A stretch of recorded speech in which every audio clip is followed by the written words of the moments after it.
Assalamu Walaikum. Hello friends, how are you? Welcome back to my another video. In this video, I am going to show you how to make multiple row the same size in Excel. Let's get started.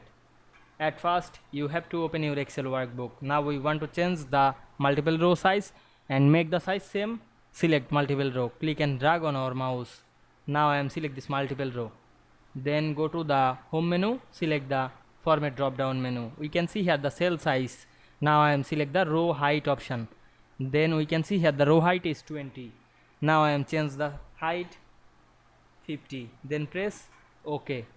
Now we can see we change the multiple row size at once easily. You want to make sure the multiple row size is same, select as row, then go to the format option and select the row size or height option. We can see the size is 50.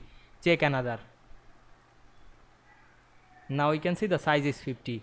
Now we can see we make multiple rows the same size in Excel easily. I hope you enjoyed my video. Please like, comment, share and subscribe my channel.